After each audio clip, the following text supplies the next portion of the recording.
1929년 미국에서 발생한 경제 대공황은 세계 경제가 동시에 멈춰 서버린 전례 없는 충격이었습니다. 당시 미국 경제는 주식시장의 급격한 상승으로 과열된 상황이었고, 사람들은 기업의 실제 가치보다 훨씬 높은 가격의 투자금을 쏟아부었습니다.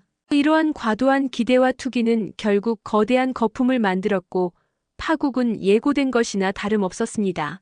미국의 경제 대공황, 다시 한번 시작되려고 하는 현재의 경제 붕괴에 대해서 이야기하기 전 여러분의 구독과 좋아요 한 번씩 부탁드립니다. 감사합니다.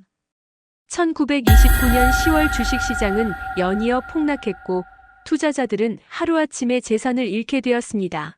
이 사건은 흔히 암흑의 목요일로 불리며 글로벌 경제 대공황의 시작을 알리는 장면이었습니다. 미국 금융기관들은 줄줄이 파산했고, 은행에 예금을 맡긴 사람들은 돈을 찾지 못하는 상황까지 발생했습니다. 기업들이 무너지고 공장이 멈추자 노동자들은 일자리를 잃었고, 소비는 급격히 얼어붙었습니다. 경제는 완전히 악순환에 빠졌고, 미국 경제는 돌이킬 수 없을 만큼 침체된 상태로 떨어졌습니다. 미국에서 시작된 위기는 곧바로 전 세계로 확산되었습니다. 당시 미국 경제는 세계 최대 규모였고, 유럽과 여러 신흥국들은 미국 경제에 의존해 있었습니다. 미국 은행과 기업의 파산은 해외 투자 회수로 이어졌고, 유럽 국가들은 생산과 무역이 급격하게 위축되었습니다.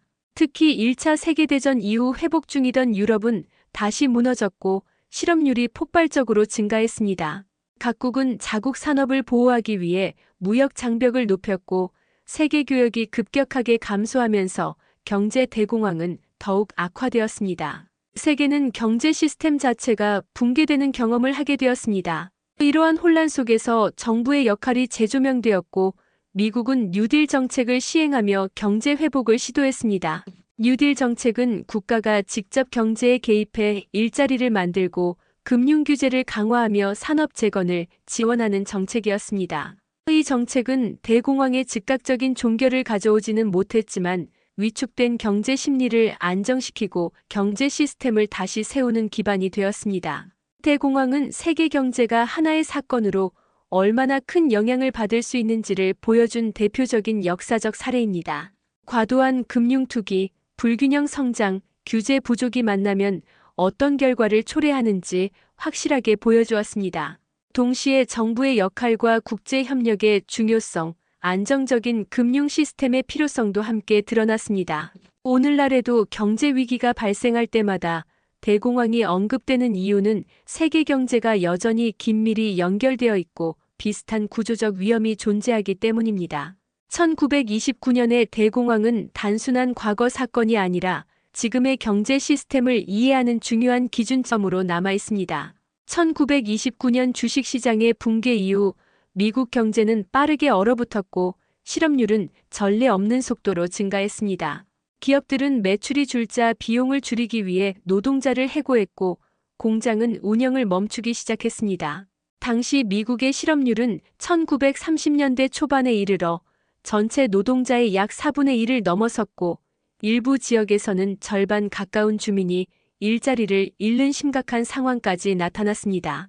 직장을 잃은 사람들은 생계를 유지하기 어려워졌고, 많은 이들이 매일 무료 급식소에 줄을 서야 했습니다. 이러한 모습은 대공황 시대를 상징하는 장면으로 기록되었고, 이는 당시 사회가 얼마나 극심한 충격을 받았는지 보여주는 중요한 자료가 되었습니다. 경제가 무너지자 소비는 더욱 줄어들었고, 기업의 매출은 다시 악화되며 경제는 깊은 악순환에 빠졌습니다. 실업 문제는 단순히 일자리를 잃는 데 그치지 않았고, 사회 전반의 붕괴를 가져왔습니다. 많은 가정이 집세를 내지 못해 거리를 떠돌게 되었고, 빈민촌이 대도시 곳곳에 생겨났습니다. 이런 임시 거주지는 당시 대통령의 이름을 따 비판의 의미로 허버트빌이라고 불렸는데, 이는 국민들이 정부가 어려움을 해결하지 못한다고 느꼈다는 것을 보여줍니다. 경제적 어려움은 개인과 가정의 문제를 넘어 사회 심리에도 영향을 주었습니다. 미래에 대한 불안과 절망감이 확산되었고, 폭력 사건과 범죄도 증가했습니다. 사람들은 하루아침에 모든 것을 잃을 수 있다는 현실을 마주했고, 경제에 대한 신뢰는 심각하게 흔들렸습니다. 농업 분야에서도 위기는 깊었습니다. 당시 미국 중서부 지역은 가뭄과 토양 침식으로 인해 생산량이 줄어드는 더스트 볼 현상이 발생했고, 이 지역 농민들은 농작물이 거의 생산되지 않는 환경에서 생계를 유지하기 어려워졌습니다. 많은 농민들은 땅을 버리고 서부 지역으로 이동했고, 이 과정에서 수많은 가족이 분리되거나 큰 경제적 타격을 받았습니다. 농업의 붕괴는 곧 식량 공급 문제와 가격 폭등으로 이어지며 사회 전반의 혼란을 더욱 키웠습니다. 경제 시스템 역시 신뢰를 잃기 시작했습니다.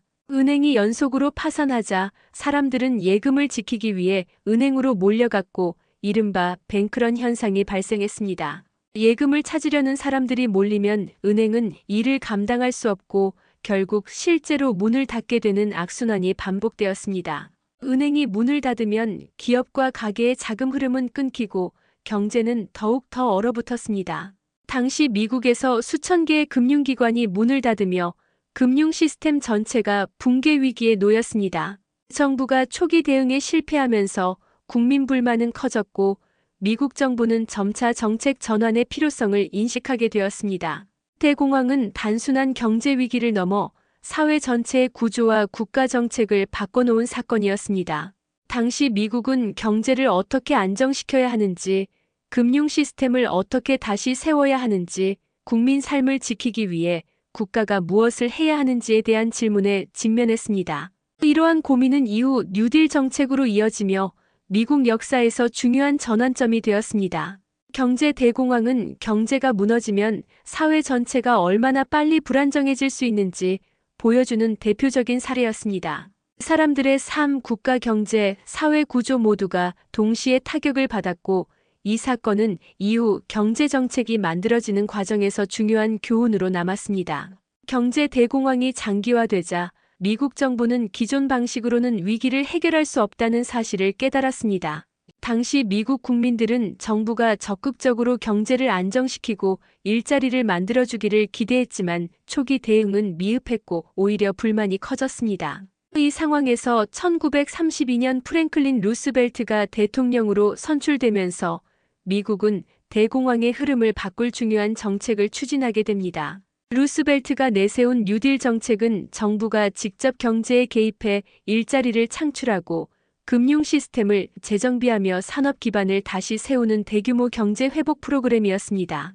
뉴딜 정책의 핵심은 세 가지로 요약됩니다. 첫째는 은행 시스템의 안전을 확보하는 것이었습니다. 루스벨트 정부는 은행 휴무령을 선포해 무분별한 예금 인출을 막았고, 이후 금융 규제를 강화하며 예금 보험 제도를 도입해 국민이 은행을 다시 신뢰할 수 있는 기반을 만들었습니다. 이는 금융 시스템의 안정에 중요한 역할을 했고 공황의 확산을 막는 데 큰 효과를 냈습니다. 둘째는 대규모 공공사업을 통해 일자리를 만들어내는 것이었습니다. 당시 미국은 도로, 교량, 공원, 공공건물 같은 국가 인프라가 부족한 상황이었고 뉴딜 정책은 이를 개선하면서 동시에 실업자들에게 일을 제공하는 역할을 했습니다. 수백만 명의 미국인이 공공사업 프로젝트에 참여해 생계를 유지할 수 있었고, 이는 경제 회복의 중요한 동력이 되었습니다. 셋째는 농업과 산업 정책의 정비였습니다. 농업 가격 안정 정책과 산업 협정 프로그램을 통해 미국 경제는 다시 구조를 잡기 시작했고, 생산과 소비가 점차 회복되면서 시장은 서서히 활기를 되찾았습니다. 뉴딜 정책은 완벽한 해결책은 아니었지만 국민의 심리를 안정시키고 경제 시스템을 다시 세우는 데 중요한 역할을 했습니다. 이 정책들은 이후 미국 경제 정책의 기준이 되었고 정부가 위기 상황에서 적극적인 역할을 해야 한다는 인식도 이 시기를 통해 강화되었습니다. 뉴딜 정책은 사회복지 제도와 노동자 권리 확립에도 큰 영향을 주었습니다. 노동조합 활동이 합법적으로 보장되었고 근로조건이 개선되었으며 사회 안전망이 강화되면서 국민의 기본적 생활을 보호하는 체계가 만들어졌습니다. 이는 미국 사회 전반의 구조를 바꾼 중요한 변화였습니다. 대공황은 미국 내부의 문제를 넘어 세계 경제 질서에도 큰 영향을 주었습니다. 각국은 보호무역 정책을 강화하며 서로의 시장을 차단했고 세계 교역은 급격히 줄어들며 국가 간 협력이 사실상 중단되었습니다. 경제적 충격이 정치적 불안으로 이어지면서 여러 나라에서 극단적인 정치 세력이 등장했고 유럽 일부 국가는 독재 체제로 이동하는 배경이 되었습니다. 경제 대공황은 단순한 금융 위기를 넘어 세계 질서가 흔들리는 변곡점이 되었고 이후 국제 경제 협력 체계가 만들어지는 기반이 되었습니다. 대공황을 거치며 세계는 경제가 서로 긴밀하게 연결되어 있다는 사실을 경험했고 위기를 예방하기 위한 국제 협력의 필요성이 강조되었습니다. 미국의 뉴딜 정책은 경제를 다시 세우는 과정에서 중요한 역할을 했지만 세계 전체의 회복은 더 오랜 시간이 걸렸습니다. 이 시기는 경제 정책이 어떻게 국가의 운명을 바꾸고 국제 질서에 영향을 줄 수 있는지를 보여주는 대표적인 사례로 남아 있습니다. 경제 대공황은 단순히 1930년대에 일어난 경제적 충격이 아니라 이후 세계 경제 구조와 국가 정책 전반을 바꿔놓은 결정적 사건이었습니다. 대공황의 경험은 각국이 경제를 어떻게 바라보고 관리해야 하는지에 대한 깊은 교훈을 남겼고 오늘날 우리가 사용하는 여러 경제 제도와 정책은 대공황 이후 만들어지고 정착된 것들입니다. 가장 중요한 변화는 정부의 역할이 커졌다는 점입니다. 대공황 이전에는 시장이 스스로 균형을 찾을 것이라는 믿음이 강했고 정부는 경제의 최소한으로 개입하는 것이 원칙에 가까웠습니다. 그러나 시장이 붕괴하고 금융 시스템이 무너지며 실업률이 폭발적으로 증가하자 시장 만능주의는 더 이상 유지될 수 없다는 사실이 드러났습니다. 뉴딜 정책은 정부가 경제 회복의 주체가 될 수 있다는 새로운 모델을 제시했고 이후 많은 나라가 경제 위기 때 정부 개입을 적극적으로 활용하는 계기가 되었습니다. 대공황은 금융 규제의 중요성도 강조했습니다. 규제 없는 과열된 주식시장과 무분별한 대출은 거대한 거품을 만들었고 결국 금융 시스템 전체를 붕괴시키는 결과를 낳았습니다. 이 사건을 계기로 미국은 예금 보험 제도를 도입하고 금융기관의 건전성을 관리하는 규제 체계를 강화했습니다. 이러한 제도는 금융 불안을 줄이고 국민이 은행을 신뢰할 수 있도록 만든 중요한 장치가 되었고 오늘날 전 세계 금융 시스템에 영향을 주었습니다. 금융 산업이 안정적으로 운영되기 위해서는 투기적 움직임을 막고 위험을 통제할 수 있는 규제가 필요하다는 사실이 대공황을 통해 분명하게 드러난 것입니다. 노동 정책에서도 변화가 나타났습니다. 대공황 이전에는 노동자 권리가 충분히 보장되지 않았고 임금이나 근로 환경은 기업에 따라 크게 달랐습니다.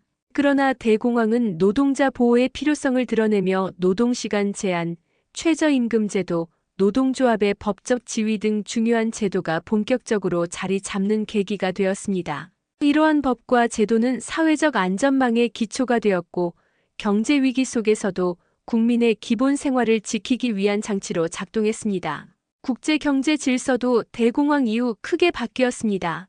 국가들이 보호무역을 강화하고 서로의 시장을 봉쇄한 결과 세계 교역이 줄어들었고 이는 위기를 더욱 악화시키는 원인이 되었습니다. 이러한 경험을 통해 이후 국가들은 국제 협력을 강화하는 방향으로 움직였고 결국 세계무역기구 같은 국제경제기구가 만들어지는 흐름으로 이어졌습니다.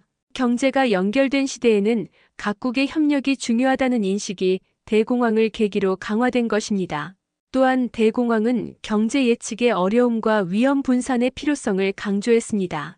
경제는 단순한 숫자의 조합이 아니라 수많은 심리적 요인과 구조적 요소가 결합된 복잡한 시스템이며 이 시스템이 한번 흔들리면 빠르게 붕괴할 수 있다는 사실을 보여주었습니다. 이러한 경험은 이후 경제학 발전에도 영향을 주었고 경기 변동 이론, 통화정책 연구, 거시 경제정책이 본격적으로 성장하는 계기가 되었습니다. 오늘날에도 대공황은 경제 위기가 닥칠 때 비교 기준으로 자주 언급됩니다.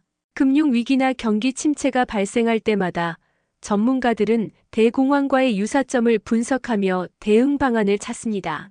이는 대공황이 단순히 과거의 사건이 아니라 현재 경제정책의 방향과 위기 대응 방식에 계속해서 영향을 주고 있다는 사실을 의미합니다. 대공황은 세계 경제가 얼마나 취약할 수 있는지를 보여준 사건이었고 동시에 위기를 극복하기 위해 무엇이 필요한지도 알려준 중요한 역사적 경험이었습니다. 경제 대공황은 세계가 경제 시스템을 바라보는 방식을 근본적으로 바꿔놓은 사건이었습니다.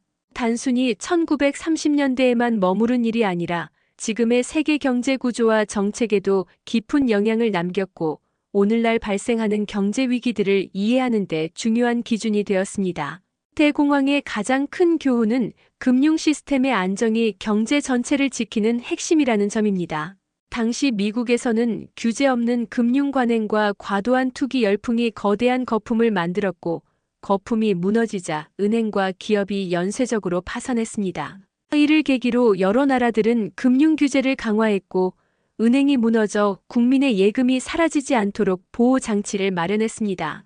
예금 보험 제도가 도입된 것도 이러한 배경에서 비롯되었고 이는 현재까지도 금융 안정의 핵심 제도로 유지되고 있습니다. 정부의 역할에 대한 인식도 크게 변화했습니다. 대공황 이전에는 국가가 경제에 개입하는 것을 최소화하는 것이 일반적 사고였지만 대공황을 겪으면서 많은 국가는 정부가 적극적으로 경제를 안정시키고 일자리를 만들어야 한다는 방향으로 정책을 수정했습니다. 루스벨트의 뉴딜 정책은 이러한 변화의 대표적인 사례이며 이후 여러 나라가 경기 침체가 왔을 때 공공사업 복지 확충, 금융 안정 조치 등 정부 주도 정책을 시행하게 되는 계기가 되었습니다. 이 시기에는 경제학적인 발전도 있었습니다. 존 메이너드 케인스의 경제 이론이 대공황을 계기로 주목받게 되었고 정부 지출을 통해 경기를 안정시키는 정책은 여러 국가에서 널리 활용되는 경제 기조가 되었습니다.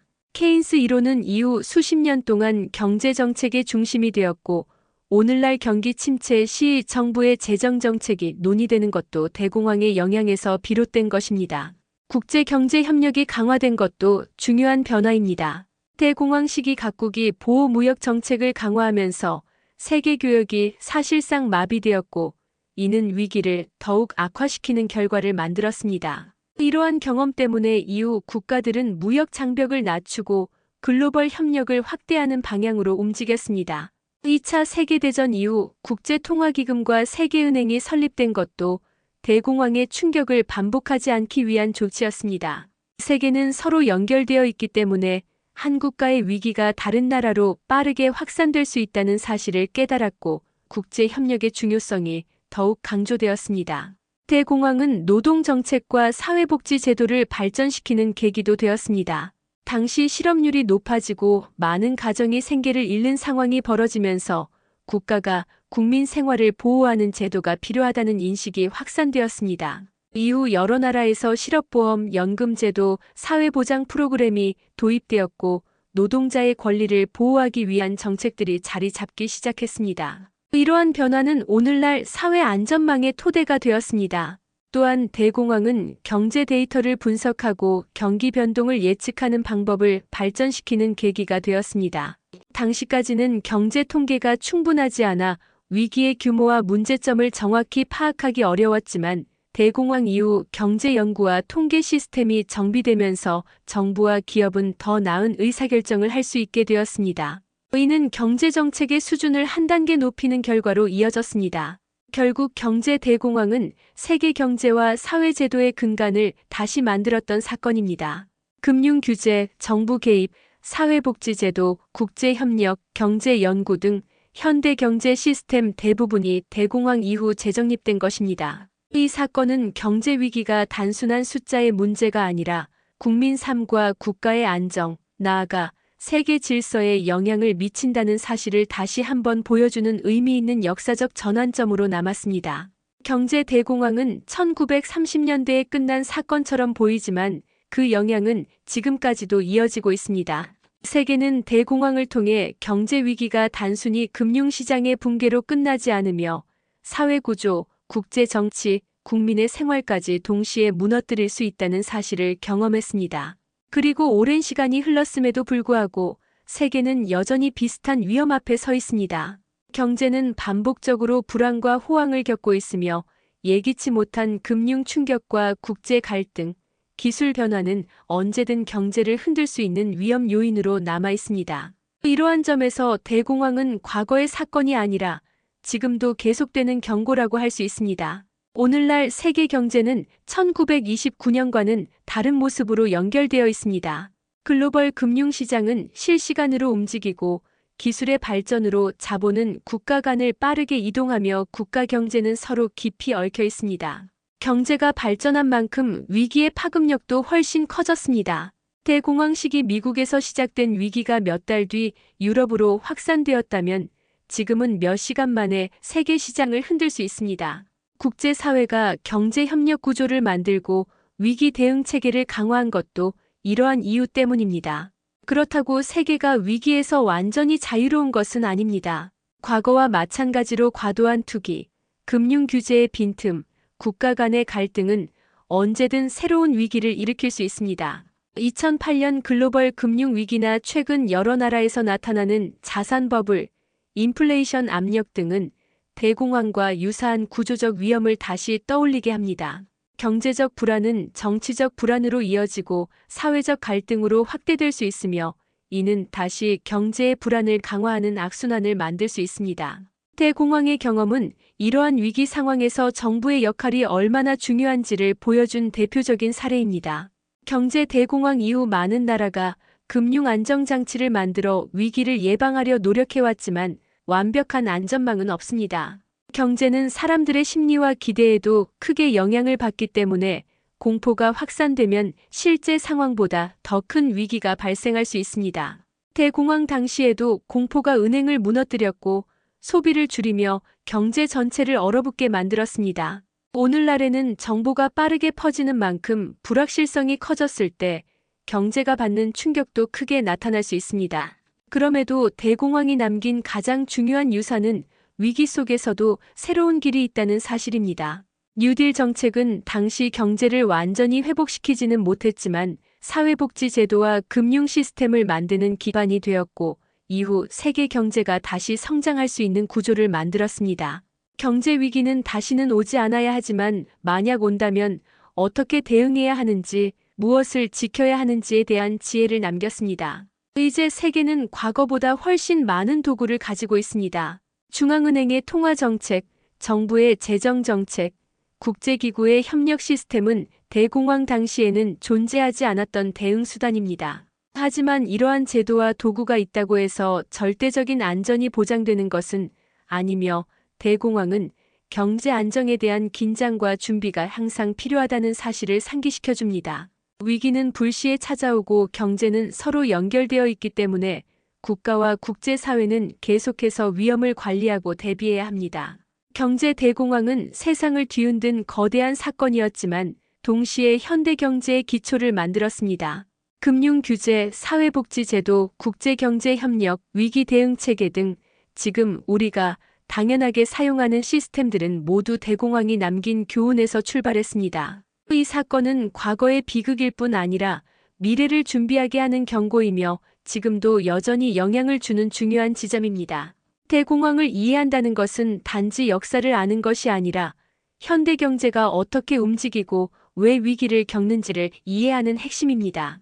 그래서 대공황은 지금까지도 경제학과 정책 분야에서 가장 중요한 연구 주제로 남아있으며 앞으로도 경제 위기를 논의할 때 계속해서 언급될 것입니다.